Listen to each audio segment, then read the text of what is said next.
Julio de 1937. Sobre los cielos de la costa oeste de Estados Unidos se divisa un extraño aparato extranjero.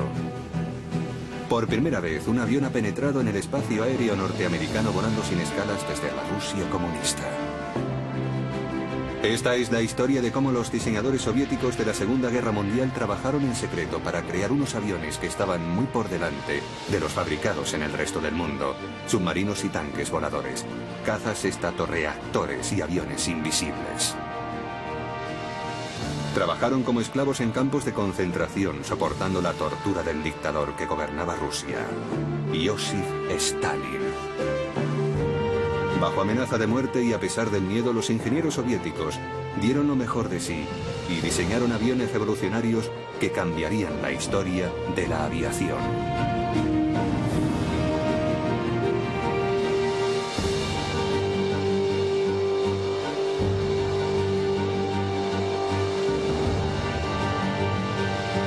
La aviación secreta rusa.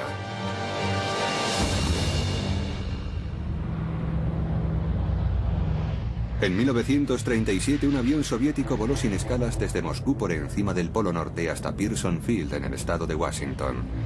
Recorrió una distancia de más de 11.000 kilómetros.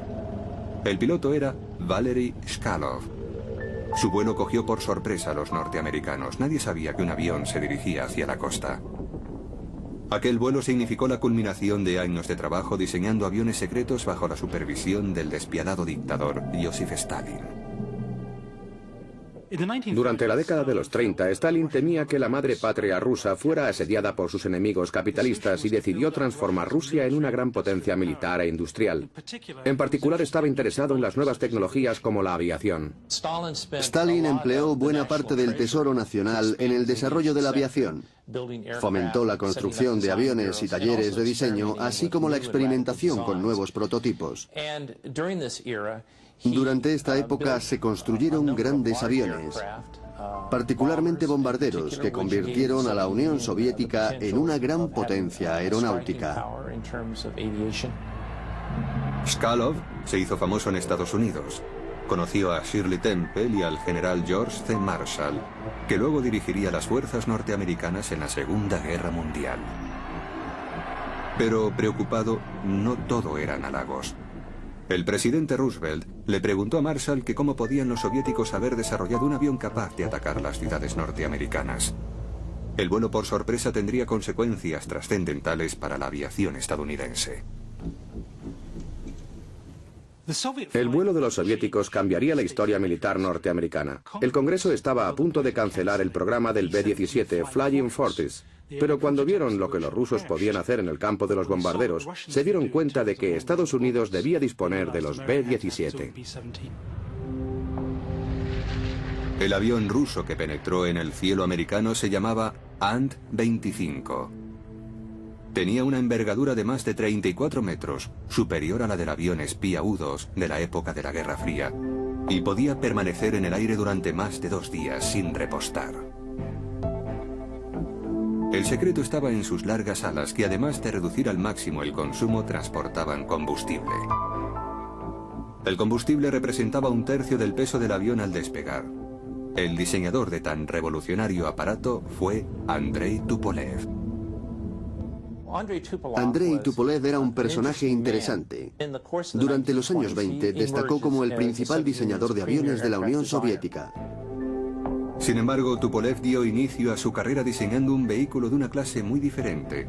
Inventó el primer aerodeslizador, un aparato increíblemente práctico para el clima ruso. En años posteriores utilizaría aerodeslizadores para probar los motores de los aviones. Bajo el liderazgo de Tupolev, un grupo de brillantes ingenieros aeronáuticos comenzó a trabajar. Al principio, Stalin estaba orgulloso de ellos y utilizaba su trabajo como propaganda para el nuevo Estado soviético. A finales de los años 20 y principios de los 30 desarrollaron la tecnología aeronáutica más avanzada de su tiempo. Un avión revolucionario fue la primera ala volante del mundo. El Beech-3 era un avión sin cola con una configuración alar en forma de parábola. Voló por primera vez en 1926 e inspiraría a toda una generación de diseñadores. Uno de ellos fue Alexander Moskalev. En 1933, el año que Hitler subió al poder, Moskalev se adelantó a su tiempo con el diseño de un caza delta supersónico, el SAM-4 Sigma.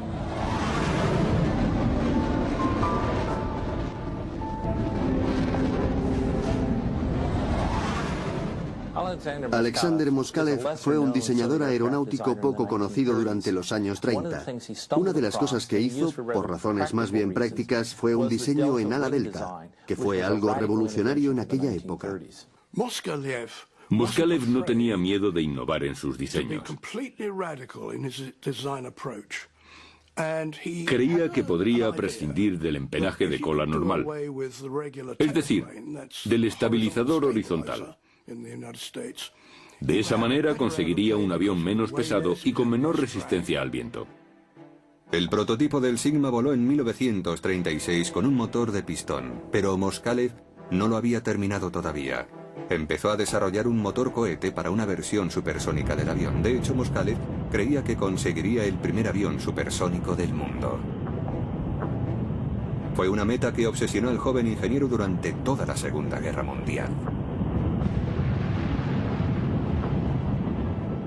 El diseño del Sigma era perfecto para el vuelo supersónico. Lo único que le faltaba en aquel momento era un motor cohete con suficiente potencia. Los grandes avances rusos en la tecnología aeronáutica dejaron asombrado a Occidente cuando sus aviones de combate aparecieron por primera vez durante la Guerra Civil Española entre 1936 y 1939. Stalin envió algunos de los últimos modelos de caza soviéticos para ayudar al gobierno republicano en su lucha contra el general Franco. Uno de aquellos aviones fue el famoso I-16 Rata. El nuevo avión parecía totalmente distinto de los cazas contemporáneos, que no habían cambiado mucho desde la Primera Guerra Mundial. Era monoplano en lugar de biplano. Su principal característica era la velocidad, que superaba en más de 110 kilómetros por hora cualquier otro caza de su tiempo. El I-16 voló por primera vez en 1934. Fue la vanguardia de una nueva clase de cazas monoplanos, aerodinámicos, con tren retráctil y ametralladoras en las alas. Se mirara por donde se mirara, todo era nuevo. Pero ocurrió algo que impidió que Rusia se mantuviera en la vanguardia de la aviación. A comienzos de 1937, Stalin propició una serie de juicios en los que figuras destacadas de la sociedad civil y militar fueron acusadas de sabotaje y traición. Por ejemplo, 2 comandantes de la Fuerza Aérea fueron arrestados y ejecutados a finales de los años 30. Andrei Tupolev, el gran diseñador soviético, también fue arrestado y enviado a prisión. Tupolev y sus colegas fueron enviados a la terrible prisión de Lubyanka en Moscú, donde les sometieron a torturas y se les obligó a firmar confesiones falsas. El cargo que se les imputó fue que habían traicionado al Estado vendiendo diseños secretos de aviones a Estados Unidos o Gran Bretaña. Algo disparatado. Pero Stalin y sus fieles opinaban que los trabajadores rinden más amenazados por el miedo. Se acusó falsamente a Tupolev de que su famoso Ant-25, el que voló a América, fue una tapadera para sacar planos de los últimos modelos de aviones soviéticos fuera de Rusia y venderlos a la Alemania nazi. Stalin siempre sospechaba de los intelectuales y en particular creía que los científicos eran vagos e indisciplinados. Pensaba que trabajaban mejor amedrentados. Por eso los encarceló. Creó campos de concentración donde los diseñadores de aviones debían trabajar, pero bajo la vigilancia del servicio secreto soviético. Una de las novelas más famosas de Alexander Solzhenitsyn se titula El primer círculo. En ella utilizaba los recursos literarios para denunciar uno de los aspectos más extraordinarios de las purgas estalinistas: los centros de trabajo para prisioneros. Fueron inaugurados durante los años 30 y en ellos los científicos y diseñadores aeronáuticos permanecían bajo arresto técnico. Estaban en centros especiales vigilados y trabajaban en proyectos de alto secreto para la Unión Soviética. Trabajaban bajo la amenaza de arrestar o ejecutar a sus familiares. Los guardias acompañaban continuamente a los ingenieros por todo el campo de trabajo. Era como vivir en la Bastilla. Comían bien, incluso tenían criadas, cigarrillos, distracciones, dormían en camas limpias, pero nunca sabían cuándo saldrían, ni siquiera si iban a salir de allí. No sabían cuál sería su destino final. Ni Stalin ni aquellos diseñadores imaginaban que su trabajo acabaría afectando tanto a su país y al mundo. El 22 de junio de 1941, más de 3 millones de soldados y 3.300 carros de combate alemanes invadieron la Unión Soviética en la llamada Operación Barbarroja. Hitler se había propuesto conquistar la vieja Rusia.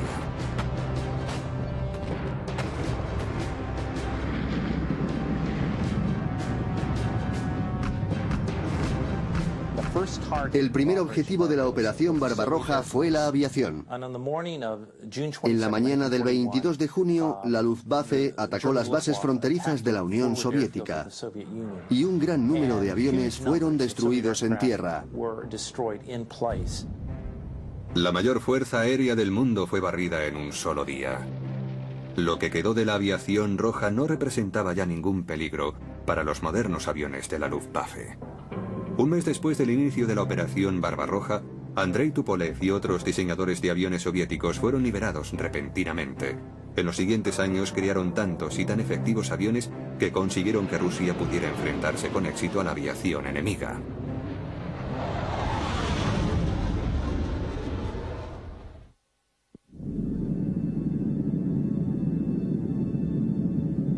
En el verano de 1941, la Luftwaffe dominaba los cielos de la Unión Soviética.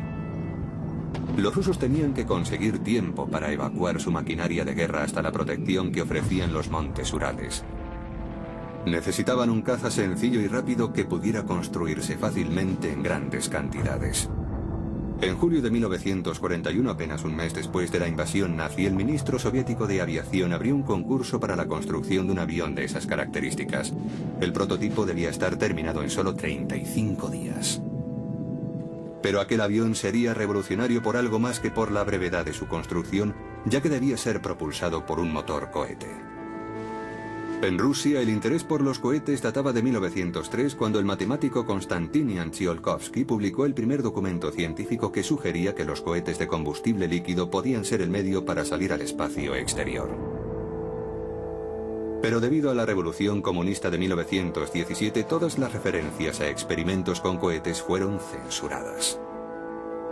Ahora, apartados del mundo, los soviéticos crearon una organización especial para investigar la propulsión por cohete en aviones militares. Fue llamada RNII, abreviatura en ruso del Instituto de Investigación Científica de Cohetes.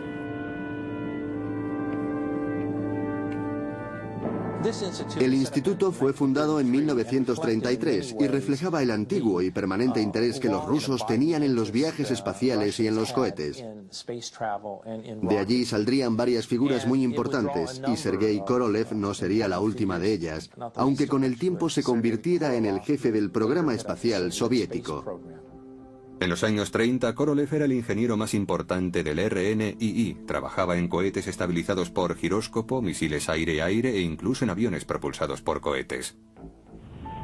Los alemanes tuvieron muchos fallos en el desarrollo de sus cohetes y como resultado la inteligencia militar alemana rechazó los informes de los éxitos soviéticos con cohetes, tomándolos por pura fantasía. Sin que el resto del mundo lo supiera hasta la Segunda Guerra Mundial, la Unión Soviética estaba a la cabeza en el estudio de los cohetes. Aspiraban a realizar vuelos espaciales. Sergei Korolev era una de las figuras principales en el campo de los motores cohete. Sergei Korolev fue un personaje muy interesante. Ucraniano de nacimiento, estudió en el Instituto Politécnico de Kiev. Posteriormente, en los años 30, fue a Moscú y se interesó por la aviación. Comenzó diseñando veleros y aviones de motor, pero su auténtica pasión eran los cohetes. Estaba muy interesado en los aviones propulsados por cohetes. En 1936, Korolev empezó a trabajar en el RP-218, un avión cohete diseñado para alcanzar la frontera espacial. La tripulación iría encapsulada en una cabina especialmente sellada y presurizada. El avión sería lanzado mediante un bombardero. Una idea que sería adoptada por los Estados Unidos 20 años más tarde con las primeras versiones del X-15, algo similar a lo que Korolev había planeado para el RP-218 con el fin de alcanzar una altura de casi 65 kilómetros. Pero antes de que el avión de Korolev pudiera despegar, la paranoia de Stalin le alcanzó de lleno. El diseñador fue arrestado y acusado falsamente de traición. Se le envió a las minas de oro de Kolyma, en el lejano noroeste de Siberia.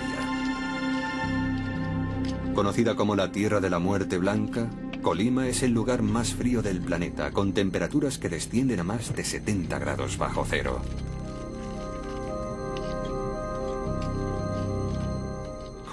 Korolev fue rescatado gracias a la intervención de Tupolev. Tupolev estaba todavía en la prisión de Moscú, pero consideró que era su deber liberar a todos los jóvenes diseñadores que estaban en los Gulag para llevarlos de nuevo a Moscú, donde podrían trabajar en condiciones relativamente aceptables, aunque prisioneros. Otros no tuvieron tanta suerte. Muchos de los investigadores del RNII fueron ejecutados. Con su muerte, el diseño del RP-218 fue abandonado. Pero en 1941, con la invasión alemana, Rusia recurrió a la propulsión por cohete. Se necesitaba un cazacohete muy rápido para hacer frente a las incursiones de la Luftwaffe. El problema de los cohetes es su elevado consumo de combustible. No funcionan durante mucho tiempo, pero consiguen unos resultados incomparables. Justo lo que necesitaba contra los bombarderos enemigos que vuelan a gran altura. Despegar rápidamente, ascender y abatir a alguno de ellos. Muchos diseñadores rusos llevaban esta idea a los tableros de diseño. El nuevo avión se llamó BI, pero se le apodó la escoba del diablo. El BI estaba propulsado por un motor cohete que generaba 1100 kilos de empuje, más potente que la primera generación de motores de reacción. Estaba armado con 2 cañones de 20 milímetros en el morro y se estimaba que alcanzaría una velocidad de 960 kilómetros por hora. Habría sido el avión más rápido del mundo. Trabajando las 24 horas del día, el equipo de diseño tuvo listo el primer prototipo a finales de 1941, unos meses antes de la invasión alemana. El BI fue desarrollado en una factoría cercana a Moscú, pero los alemanes se aproximaban a la capital soviética. El trabajo en el BI fue interrumpido en un desesperado intento por resguardar al avión y a quienes trabajaban en él en Sverdlovsk, a 1400 kilómetros al este de Moscú. La interrupción hizo que el primer interceptor BI volara por primera vez el 15 de mayo de 1942. El piloto de prueba sería el experto Grigori Bakhchivandzhi. La escoba del diablo alcanzó los 800 kilómetros por hora. El primer avión cohete de combate del mundo había volado.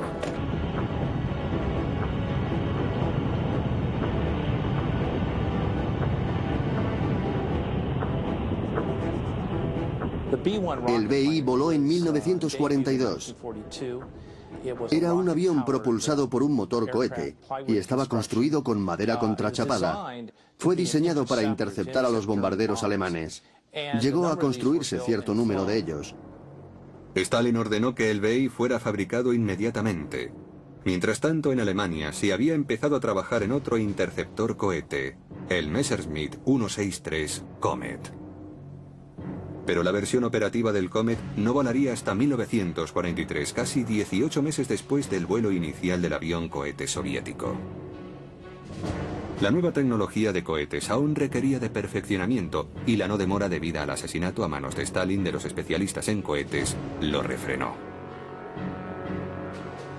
Uno de los problemas es que los motores cohete consumen mucho combustible y a un ritmo enorme. En un intento por resolver este problema, los diseñadores del BI montaron estatorreactores en las puntas de las alas del BI.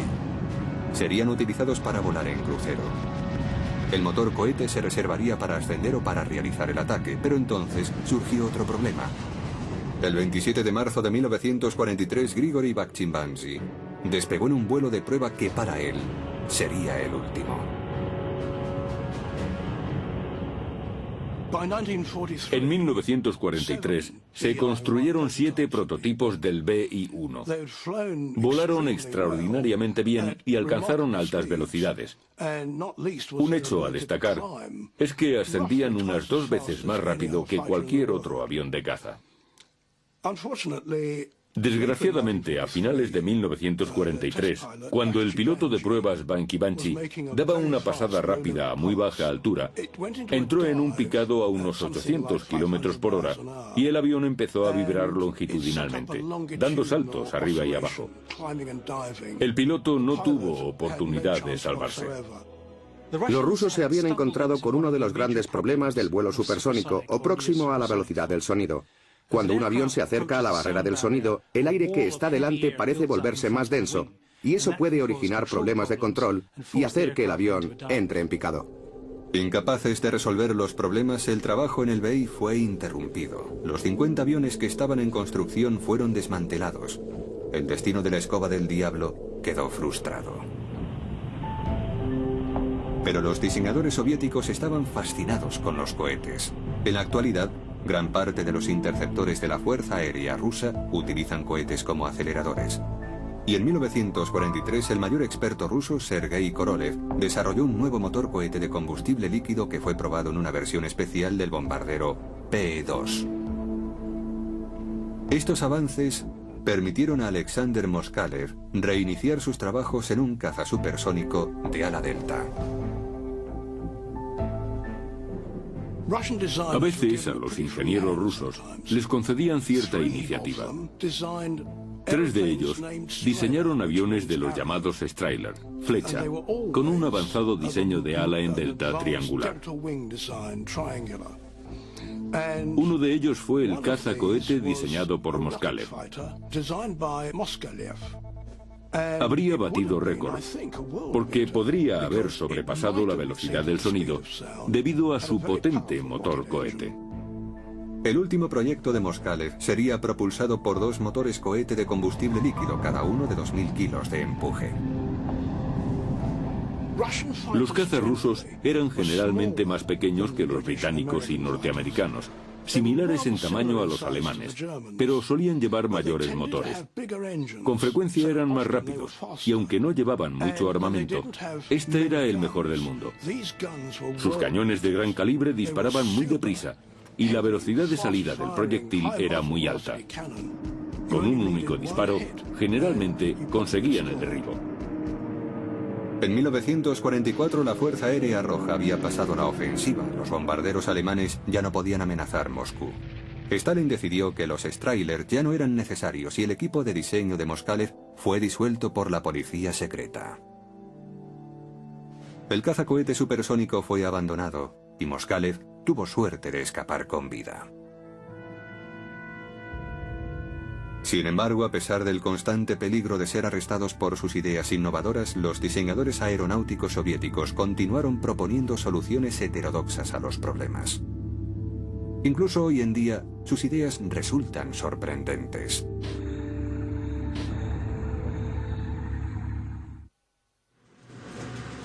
En vísperas de la Segunda Guerra Mundial, unos trabajadores de una granja colectiva rusa miraron sorprendidos al cielo. Creían haber oído el ruido de un avión acercándose, pero no vieron nada.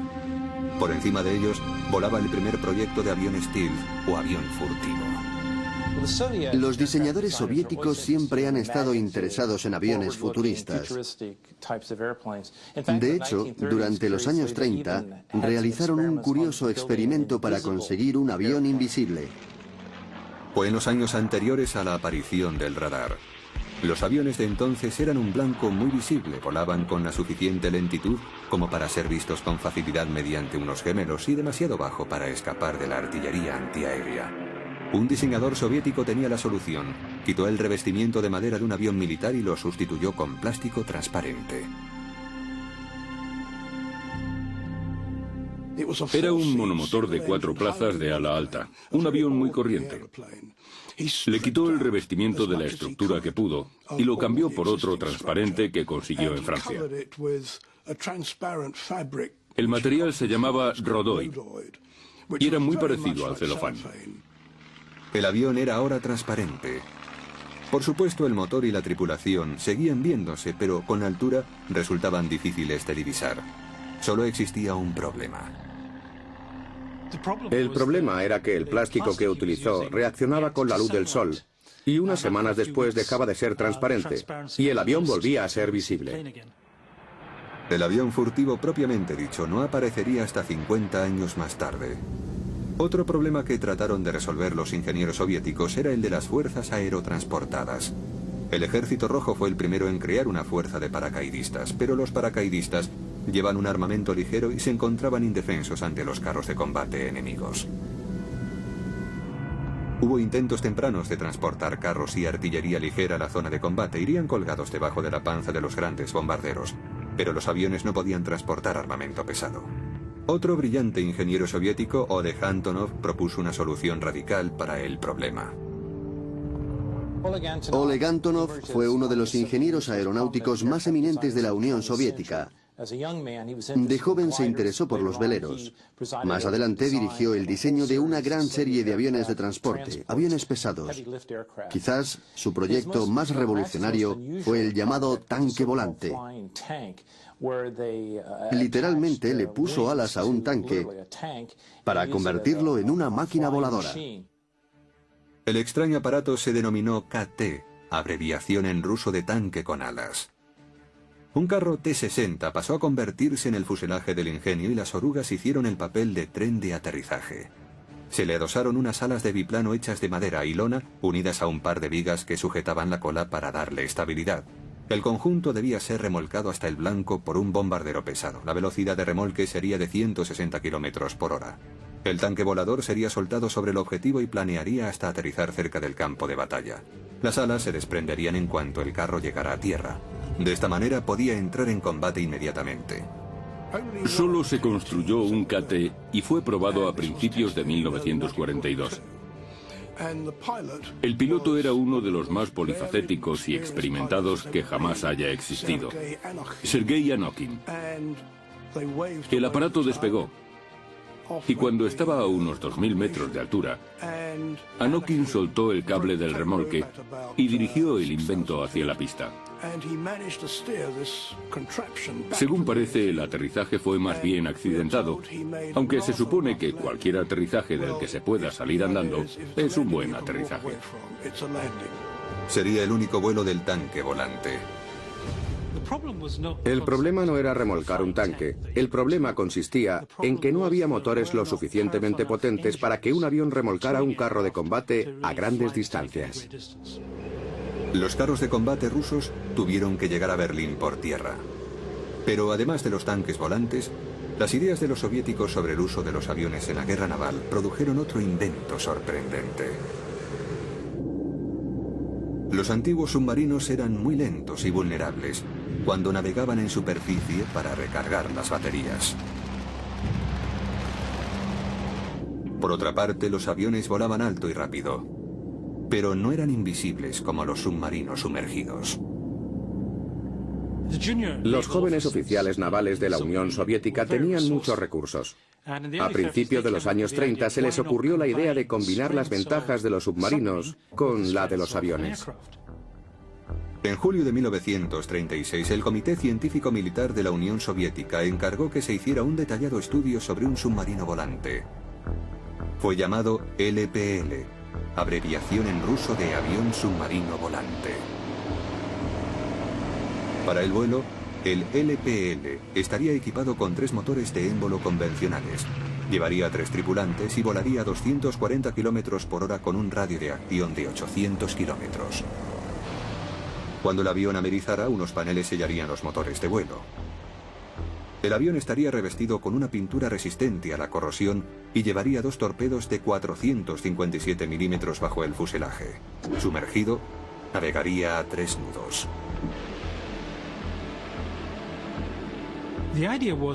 La idea era que el submarino penetrara en un puerto bien defendido, sobrevolando las minas y las redes antisubmarino. Luego se sumergiría y atacaría a los acorazados y portaaviones anclados en el puerto. Pero las dificultades técnicas resultaron ser demasiado importantes para los rusos y el avión submarino nunca fue construido. La idea de un submarino volante suena disparatada, pero durante la Guerra Fría, en los años 50, la Marina de los Estados Unidos también encargó el estudio de un submarino volante.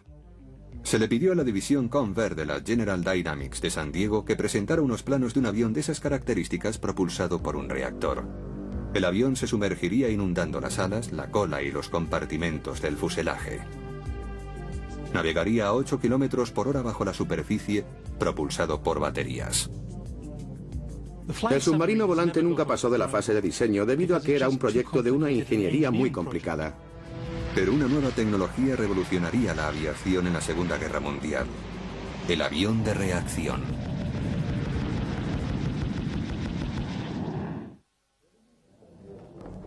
Durante los años 30, los diseñadores aeronáuticos soviéticos comprendieron que para conseguir grandes velocidades necesitarían desarrollar un nuevo tipo de motor. La velocidad límite para los aviones de hélice rondaba los 800 km por hora y muy pronto los soviéticos se pusieron en cabeza en el desarrollo del estatorreactor. Varios diseñadores habían trabajado en cohetes y tenían nociones acerca de unos extraños motores llamados estatorreactores. Se trata de unos tubos con un perfil interior muy cuidado, una gran entrada que se estrecha y una sección de alta velocidad en el medio donde se inyecta y quema el queroseno. El gas resultante sale a través de un largo tubo de escape que produce el empuje. La idea básica no podía ser más sencilla, tan sencilla como la del motor cohete. El estatorreactor utiliza la velocidad del avión para comprimir aire en una tobera. Este aire es rico en oxígeno. Se ha hablado mucho acerca de colocar estatorreactores bajo las alas o en la cola de un caza para aumentar su velocidad. Pero pocos lo han hecho, excepto los rusos, y lo hicieron a lo grande. Uno de los primeros estatorreactores fue probado en un I-16. Los experimentos tuvieron éxito y Stalin ordenó la construcción de un nuevo caza propulsado por estatorreactores. Los trabajos comenzaron en 1940.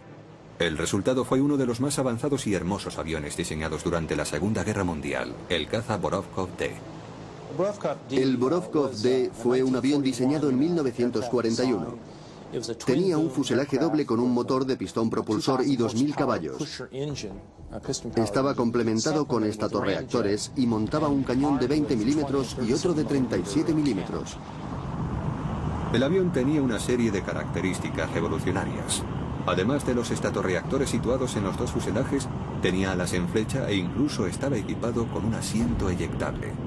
Si este avión hubiera estado listo en 1941, con su velocidad y potencia de fuego, habría destruido los lentos bombarderos de la Luftwaffe, evadiendo con facilidad la caza alemana. Pero el avión no llegó nunca a despegar. El ataque alemán contra la Unión Soviética llegaría antes de que estuviera terminado. Los diseñadores soviéticos descubrieron que los estatorreactores tenían un inconveniente: el combustible. Debía encontrarse una mejor solución para conseguir velocidad, y la respuesta era el motor de reacción.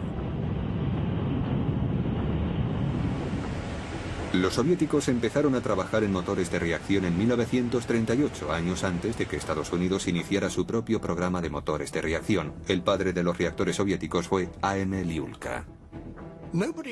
Nadie en Estados Unidos sabía que por entonces, en Alemania, incluso en la Unión Soviética, se estaba trabajando en motores de reacción. En este último país, un hombre llamado Arkhip Lyulka había diseñado un motor fabuloso. Tenía un sencillo compresor centrífugo que luego mejoró, y en 1938 lo cambió por un compresor axial.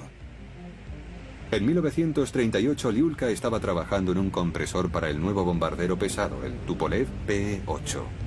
El compresor sería utilizado para absorber aire a grandes alturas y alimentar los motores de pistón del bombardero. Después de desarrollar el compresor para alimentar con aire los motores de pistón, a Lyulka se le ocurrió una idea. ¿Por qué no librarse del pesado motor de émbolo e inyectar directamente queroseno en el aire comprimido? El resultado fue un turborreactor auténtico. Lyulka, por su cuenta, había dado con la planta de potencia que transformaría la aviación en el futuro. Stalin quedó impresionado con el trabajo de Lyulka y ordenó que el motor estuviera listo para diciembre de 1940. Se comenzó a trabajar inmediatamente en un avión de reacción propulsado por el nuevo reactor de Lyulka. Los ingenieros rusos produjeron un diseño único. El aire pasaría al motor a través de un morro apuntado con 4 entradas separadas. Pero la nueva tecnología resultó más compleja de lo que Lyulka creyó en un principio. Su motor necesitaba más tiempo para ser desarrollado de lo que él había imaginado. En 1943, Lyulka probó un nuevo motor. Daba mucho empuje, pero un motor de reacción requiere mucho tiempo de vuelo. Y en aquel momento no disponían de aleaciones que permitieran que los reactores entraran en combate. En 1943 el motor solo estaba completado al 70%. En el Kremlin, Stalin se impacientó al intuir que la guerra se ganaría por la fuerza bruta y no mediante la nueva tecnología. El proyecto del caza Gudkov fue cancelado en 1943. En aquel tiempo Stalin estaba convencido de que ganaría la guerra con los aviones convencionales que salían a miles de las fábricas soviéticas. Debido a la superioridad numérica, la Fuerza Aérea Roja recuperó el control de los cielos rusos de manos de los alemanes. Pero al acercarse el final de la guerra, la historia de la aviación a reacción soviética dio un giro sorprendente. Los primeros reactores pilotados por rusos entraron en combate en el frente occidental, pero volando para los nazis.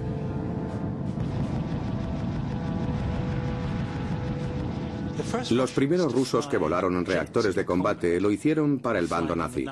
Los alemanes habían reclutado una fuerza aérea rusa libre, compuesta por pilotos rusos voluntarios que querían derrocar a Stalin. Estaban equipados con el nuevo y revolucionario caza de reacción alemán, el Messerschmitt. Aparte de la Luftwaffe, la Fuerza Aérea Rusa Libre es la única que voló el Me-262, el primer reactor operativo del mundo. Volaron bajo los viejos colores de la Rusia imperial, pero nada podía salvar a Hitler de su destino.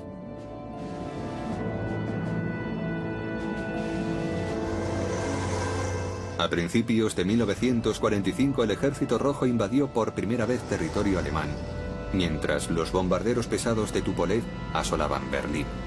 Pero Stalin tenía un objetivo que le llevaría a purgar de nuevo a los diseñadores de aviones soviéticos. Corea, 1950. Los cazas norteamericanos de esta guerra eran los Lockheed F-80 Shooting Star de tiempos de la Segunda Guerra Mundial.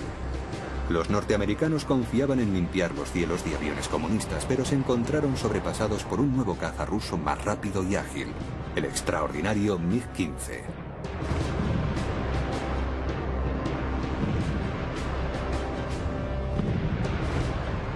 De repente aparecieron en Corea, sobrevolando el río Yalu, unas pequeñas y brillantes motas plateadas muy rápidas y ágiles. Los MiG-15. Estaban armados con poderosos cañones. Si un disparo alcanzaba a un avión, el avión estaba perdido. Algunos expertos afirman que el MiG es una copia de un diseño alemán, el Focke-Wulf TA-183. Los dos aviones tienen un gran parecido.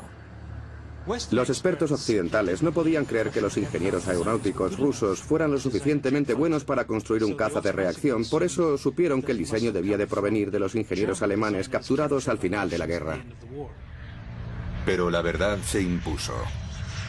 El MiG-15 no era una copia del TA-183. El ingeniero que diseñó el avión alemán, Hans Multop, fue capturado por los británicos y llevado en secreto a Inglaterra. Entonces, ¿quién diseñó el fantástico MiG-15? El MiG-15 no tenía nada que ver con los ingenieros alemanes. Fue el trabajo de dos brillantes y jóvenes diseñadores soviéticos, Artem Mikoyan y Mikhail Gurevich, que trataban de conseguir el favor de Stalin con nuevas ideas. En diciembre de 1939, Mikoyan y Gurevich formaron su propia compañía. Se llamó MiG, las iniciales de su nombre. Su primer avión fue el sorprendente MiG-1, un avión de caza muy rápido. Pero pronto le siguieron diseños más atrevidos. A finales de la guerra construyeron una versión del cazacohete alemán Comet, utilizando planos alemanes requisados. Cuando la guerra acabó, construyeron un avión muy extraño, hasta entonces altísimo secreto, el MiG-8. Uno de los extraños frutos de la Segunda Guerra Mundial fue el MiG-8, apodado Utka, que significa pato. Era un avión muy ligero. A los pilotos de pruebas de MiG les agradaba volar en él a pesar de su extraña apariencia. Cuando tenían que desplazarse a cualquier lugar, utilizaban un Utka. El MiG-8 fue diseñado como avión de entrenamiento sencillo, pero fue un recurso para engañar a Stalin. Si nos fijamos en el diseño, vemos que tiene alas en flecha, justo lo que se necesita para el vuelo supersónico. En otras palabras, era un banco de prueba supersónico. Utilizando lo aprendido con el MiG-8, el MiG-15 voló en diciembre de 1947, apenas 2 años después del fin de la Segunda Guerra Mundial. Yo conocía muy bien el Spitfire, pero entre 1947 y 48 me senté en la cabina de un caza ruso y me dije, vaya, es como un Rolls Royce. Era justo lo contrario de lo que esperaba. Estaba muy bien construida y equipada. Siempre habíamos creído lo contrario. En los momentos de mayor tensión de la Guerra Fría, la Unión Soviética se enfrentó a una nueva generación de reactores occidentales, y Stalin estaba convencido de que sus propios ingenieros le traicionaban. Las purgas y las ejecuciones empezaron otra vez. De nuevo los diseñadores como Andrei Tupolev temieron que la policía secreta llamara a su puerta. El 5 de marzo de 1953, Stalin murió. Y los ingenieros aeronáuticos rusos pudieron realizar su trabajo libremente después de décadas de intimidación.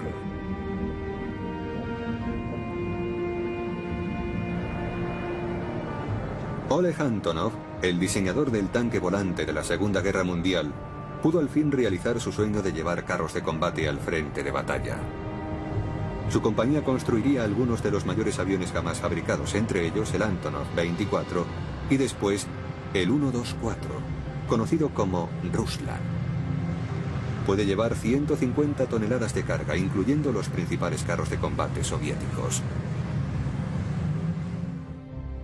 Sergei Korolev, el genio de la investigación de cohetes en la Rusia de preguerra y el diseñador del RP-218, se convirtió en el director del programa espacial soviético, que logró enviar el primer hombre al espacio. Andrei Tupolev, diseñador del sorprendente Ant-25 que voló sin escalas hasta América en 1937, sobrevivió y construyó el primer avión supersónico de pasajeros, el Tu-144, apodado Concordowski. Utilizó la esbelta ala en delta que inventara Alexander Moskalev en 1933. Estaba propulsado por 4 enormes turborreactores descendientes directos de los que Arkhip Lyulka previó en 1943. Los ingenieros rusos demostraron poco a poco que eran tan buenos como cualquiera, y de 1940 a 1943 produjeron nuevos aviones que en muchos aspectos eran iguales a los estadounidenses. En armamento estaban muy por delante de todos. Sus cañones eran mucho mejores. Y desde entonces han conservado esa ventaja. La Fuerza Aérea Soviética fue en la Segunda Guerra Mundial la primera víctima de la invasión alemana en 1941. Sin embargo, renació de las cenizas de la Operación Barbarroja, resurgió con nuevos diseños y hacia finales de la contienda emergió como la poderosa arma aérea del ejército soviético. ¿Por qué Stalin demostró tanto odio y temor hacia sus diseñadores de aviones? La verdad es muy sencilla de explicar. Tenía mucho miedo a volar. Solo lo hizo una vez, en 1943, cuando fue a la conferencia de Teherán para reunirse con Churchill y Roosevelt. Durante el vuelo, el avión sufrió un ligero vuelco y dio un salto. A Stalin le entró pánico. Creo que su miedo a volar, su fobia, fue muy probablemente una de las cosas que influyó en la forma en que trataba a los diseñadores de aviones. Los ingenieros aeronáuticos rusos se encuentran entre los más prestigiosos del mundo. Su inventiva resultó coartada y traicionada por un loco que tenía demasiado miedo a volar. Sin embargo, la contribución de los diseñadores rusos a la aeronáutica sería uno de los legados más sólidos de la Segunda Guerra Mundial.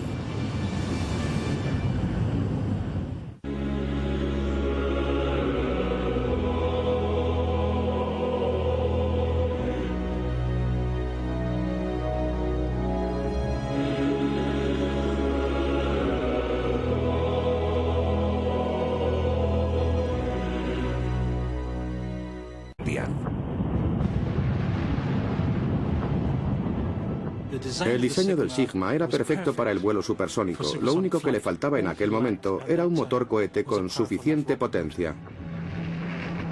Los grandes avances rusos en la tecnología aeronáutica dejaron asombrado a Occidente cuando sus aviones de combate aparecieron por primera vez durante la Guerra Civil Española entre 1936 y 1939.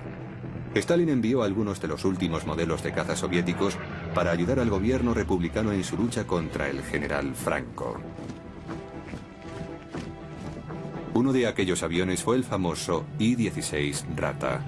El nuevo avión parecía totalmente distinto de los cazas contemporáneos, que no habían cambiado mucho desde la Primera Guerra Mundial. Era monoplano en lugar de biplano. Su principal característica era la velocidad, que superaba en más de 110 kilómetros por hora cualquier otro caza de su tiempo. El I-16 voló por primera vez en 1934. Fue la vanguardia de una nueva clase de cazas monoplanos, aerodinámicos, con tren retráctil y ametralladoras en las alas.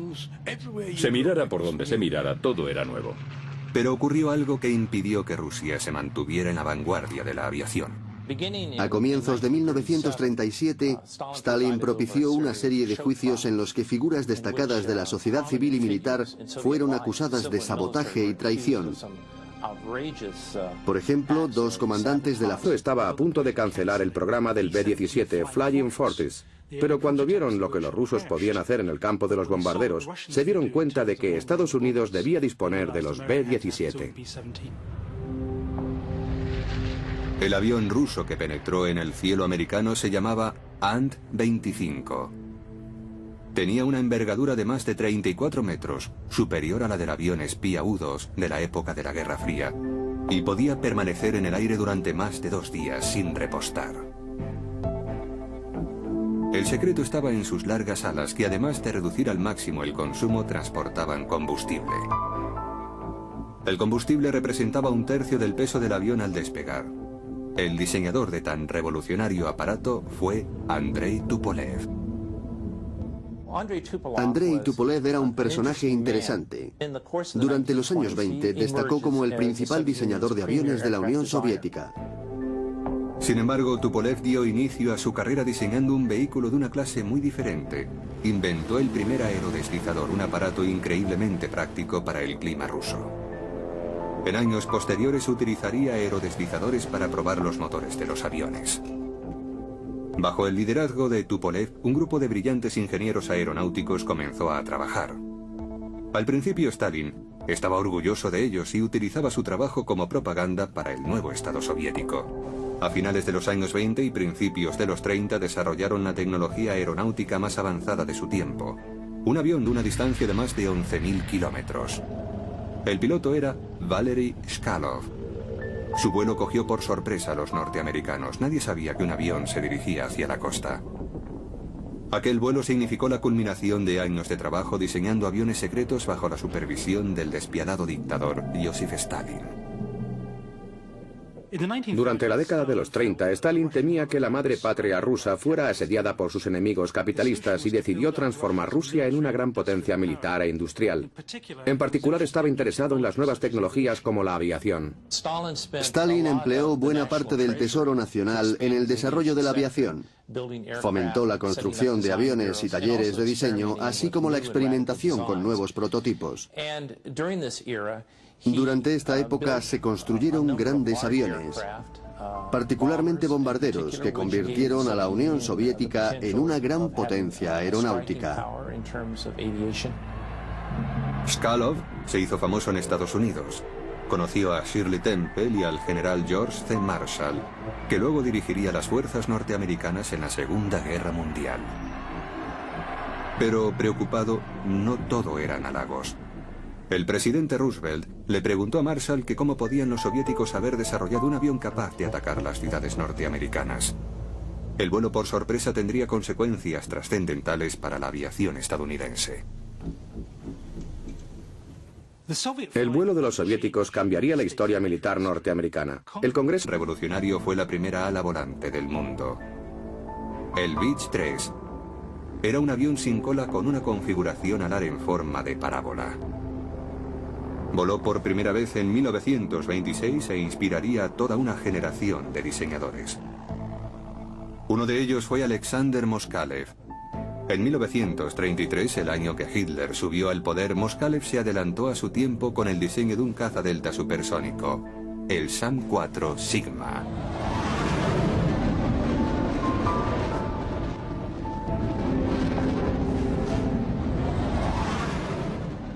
Alexander Moskalev fue un diseñador aeronáutico poco conocido durante los años 30. Una de las cosas que hizo, por razones más bien prácticas, fue un diseño en ala delta, que fue algo revolucionario en aquella época. Moskalev no tenía miedo de innovar en sus diseños. Creía que podría prescindir del empenaje de cola normal, es decir, del estabilizador horizontal. De esa manera conseguiría un avión menos pesado y con menor resistencia al viento. El prototipo del Sigma voló en 1936 con un motor de pistón, pero Moskalev no lo había terminado todavía. Empezó a desarrollar un motor cohete para una versión supersónica del avión. De hecho, Moskalev creía que conseguiría el primer avión supersónico del mundo. Fue una meta que obsesionó al joven ingeniero durante toda la Segunda Guerra Mundial.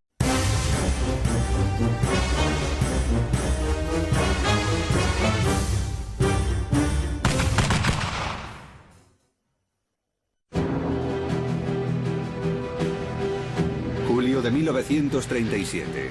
Sobre los cielos de la costa oeste de Estados Unidos se divisa un extraño aparato extranjero.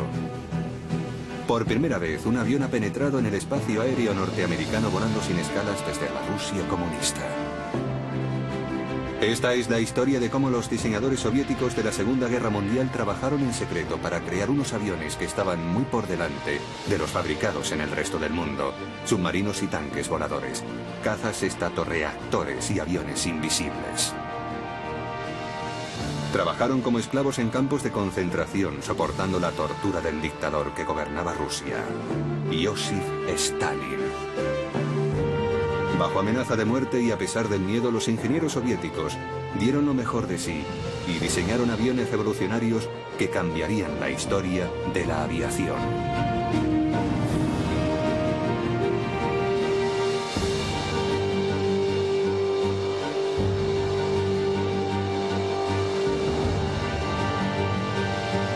La aviación secreta rusa.